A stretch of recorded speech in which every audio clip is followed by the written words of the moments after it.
financial market is connecting two people. Okay, savers or lenders. Okay, so it's connecting savers stroke lenders to borrowers and spenders.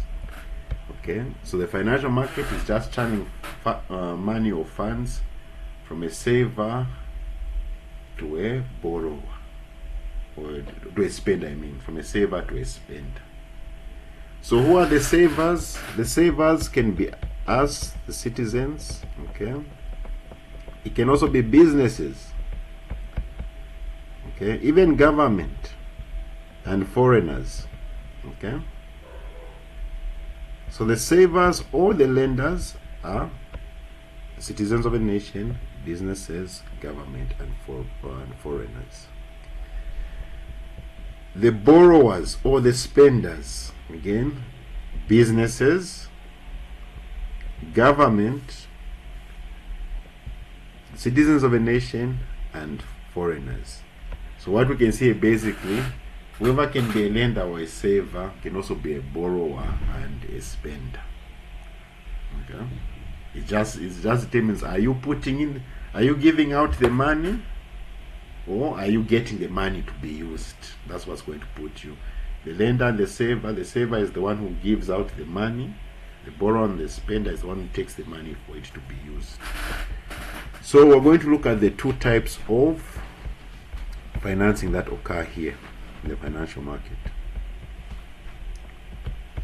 We've got indirect finance, and we have direct finance. Okay, so let us start with indirect finance. Here we have financial intermediaries. These are the middlemen. Okay, they're the ones who are connecting the lender to the borrower. Okay, they're the middleman to connect the lender to the borrower. Okay, so one example I can use for a financial intermediary is our banks. Okay, when the saver or the lender, let's say, is an individual. Okay, when an individual goes and deposits money into the bank, all right, the bank doesn't keep that money just sitting idle there. Okay, the bank is also going to loan out that money, and also it can also invest with that money. Okay, so maybe let's say an individual puts in 100,000 into the bank.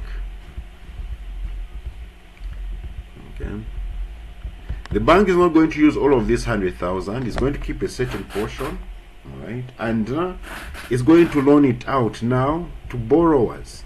Okay, so a business can come to the bank, I need to borrow 50,000. The bank is going to borrow that business the 50,000 and charge that business interest.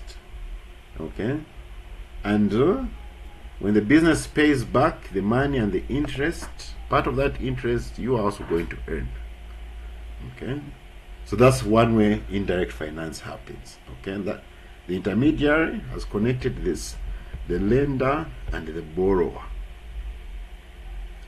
Okay, then again, the bank also, it can also purchase securities in the financial markets. It can buy shares in a company. It can buy corporate bonds or government bonds. All right, so that it can also earn extra money. Okay, so when the bank buys shares or bonds, that money goes to the borrowers or the spenders. Okay, let's say, for example, a company is offering shares, then the bank buys those shares. That's how the money will be channeled. Right, that's the first form of indirect finance.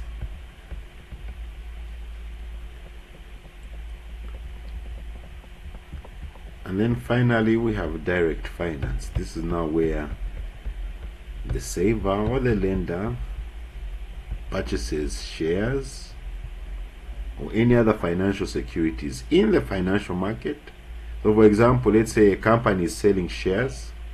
Well, the individual is going to buy shares from that company. Okay, through the financial market, the individual buys shares from that company and they become a part owner. When you buy shares, you become a part owner.